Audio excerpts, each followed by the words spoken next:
Voici donc la vue d'ensemble pour ce genre de problème. C'est très petit, mais nous allons l'analyser ensemble du début à la fin et vous saurez reconnaître chacune des parties.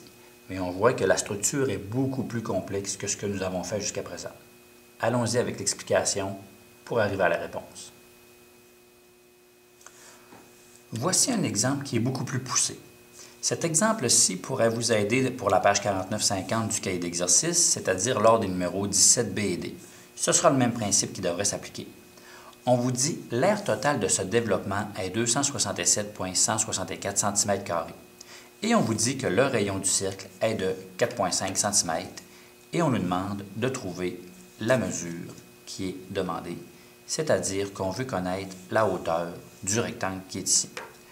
Ce qu'on devrait pratiquement constater ici, c'est que ça ressemble beaucoup à un développement de cylindre, mais on parle de ce développement, alors que nous, on sait qu'un cylindre, il possède, règle générale, deux bases. Pour l'instant, ce développement ne possède pas deux bases. Ça veut donc dire que ce qu'on me parle, c'est qu'on me parle d'un cylindre avec une base, mais qui ne possède rien au niveau du dessus. Fait que ça pourrait pratiquement être l'équivalent d'un verre avec le fond et l'ouverture qui ne possède rien pour accueillir le liquide. Principe de base. Considérant qu'il faut trouver la hauteur du rectangle, parce qu'on me demande ce qui est ici, il y a de très fortes chances que nous devons travailler avec les composantes du rectangle.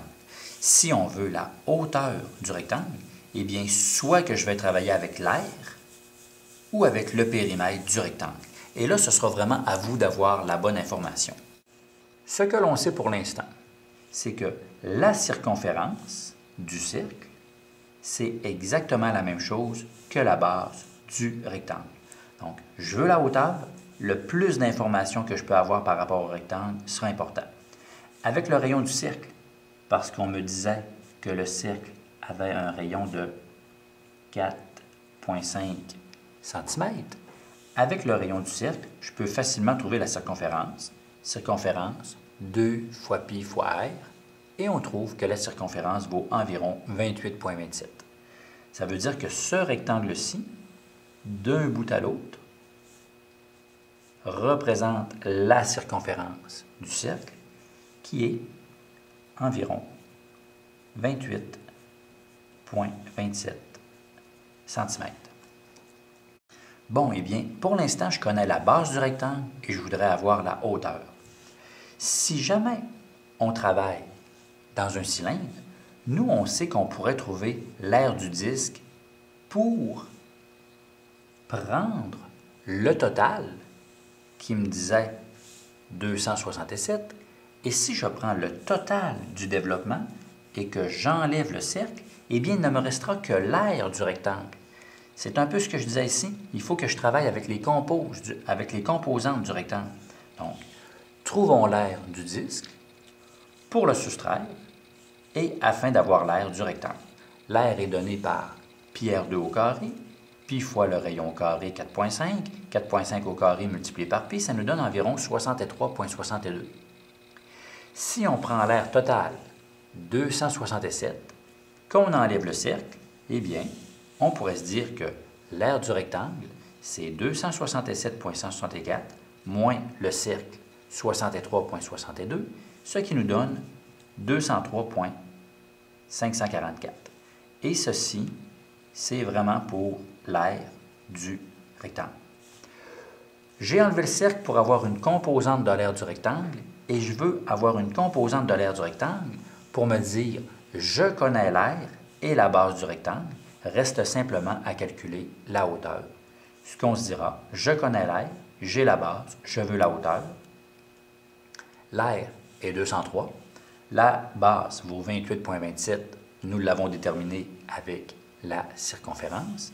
L'opération inverse, divisons l'aire par la base, restera la hauteur, et la hauteur sera égale à 7,62 cm.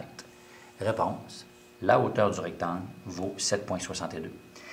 J'ai fait l'exemple en totalité sans que vous n'écriviez rien, parce que je voulais vraiment que vous vous concentriez sur le principe de dire « Oui, on peut me demander des mesures à partir d'un cercle, des mesures manquantes. Oui, on peut aussi me demander des mesures manquantes au niveau d'un carré, ce que nous avons vu. Mais on peut aussi, ultimement, nous demander des mesures manquantes au niveau d'un développement qui provient d'un objet solide. Et ici, j'ai fait exprès de mettre seulement qu'une base dans le développement pour que vous puissiez dire, j'enlève seulement que l'aire du disque, je l'enlève une fois. Si dans le développement, il y avait eu les deux cercles, eh bien, j'aurais procédé exactement de la même manière, mais au lieu d'enlever 63,62, j'aurais enlevé 2 fois cette valeur-là, c'est-à-dire j'aurais enlevé environ 126, 127, c'est-à-dire 63 multiplié par 2.